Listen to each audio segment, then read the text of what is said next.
Gabriel Jesus leaving Manchester City. You take a look at his stats, 13 goals last season in 41 matches. Gab, when I see a player that's been linked to a number of different clubs, I have your voice almost ringing in my head saying, well, this is the agent obviously hawking him around from club to club. Is that relevant in this situation? And if it is, out of the likes of Arsenal, Spurs, Real Madrid, where is the most likely destination for the Brazilian? I think it is relevant, but I think it's okay with his club, with Manchester City, and it's understandable. He has a year left on his contract. He's not been offered a contract, or at least an extension of the sort that he would want to take on. He knows that obviously Erling Haaland and Julian Alvarez are on their way in, so minutes are going to be hard to come by. And I think, rightly, he's sticking around, knowing that worst comes to worst, I stay at City for another year and then I move as a free agent. I'll still get on the pitch because I work hard and I can do many different things. He's been linked with Arsenal for a long, long time. I don't think Arsenal, there were reports even that Arsenal had agreed terms on principle. I'm not sure that's with the player's agent. I'm not sure that's quite accurate or they're quite at that stage, but they certainly showed a strong interest. I think the difficult thing is people don't quite know what he is. Is he a winger? Is he a center forward? The appeal of Real Madrid is obviously they have that Mbappe-sized hole, and you're getting somebody in who's 25 years old, who can work off the ball, who can do things for you. Equally, though, you are going to have to tie up a fair amount of money in him, and Real Madrid might be wondering, well, if he was that good, why isn't Pep keeping him around?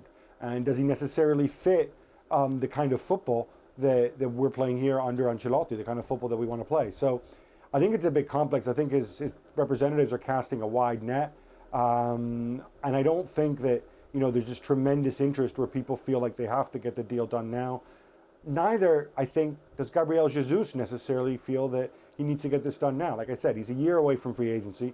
If he doesn't find the right offer, I think he's comfortable sticking around and taking his chances on the open market next summer. Does Arsenal fit Gabriel Jesus?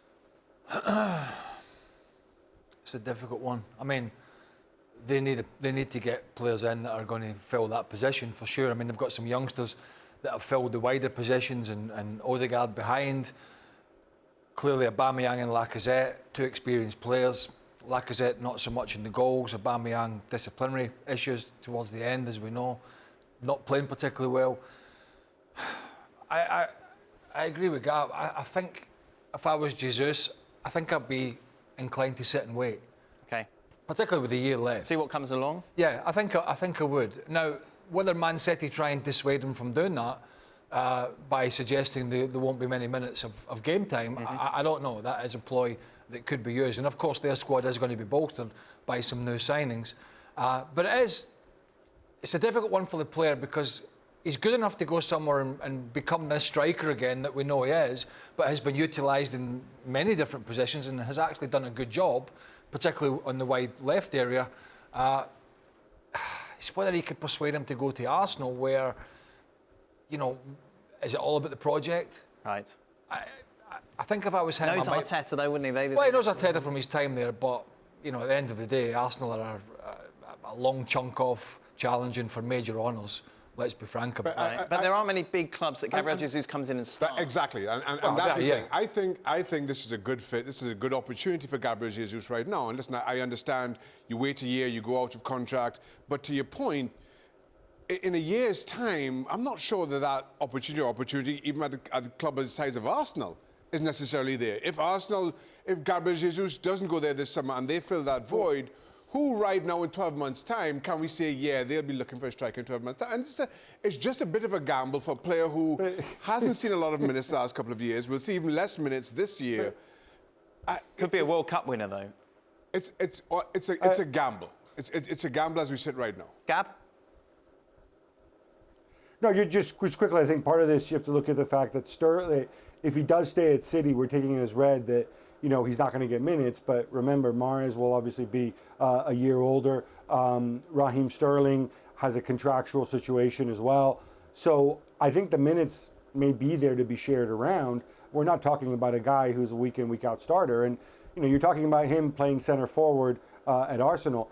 This is a guy who really hasn't played consistently at center forward in several years. And when he did it, it wasn't necessarily to Pep Guardiola's liking. He was supposed to be the heir apparent to Sergio Aguero, and then they went in another direction when Aguero started getting injured. So could he be a center forward at Arsenal? Does he want to be a center forward? I think those are a lot of questions. I think certainly if you're Arsenal, if you are going to get him, you get him to play center forward. You don't get him to play as a winger because you have enough good options in wide positions with Saka and Martinelli and Smith Rowe and so on. Well, thank you very much for watching ESPN on YouTube. For more sports highlights and analysis, be sure to download the ESPN app. And for live streaming, premium content, and let's not forget as well, ESPN FC 7 days a week. Subscribe to ESPN+.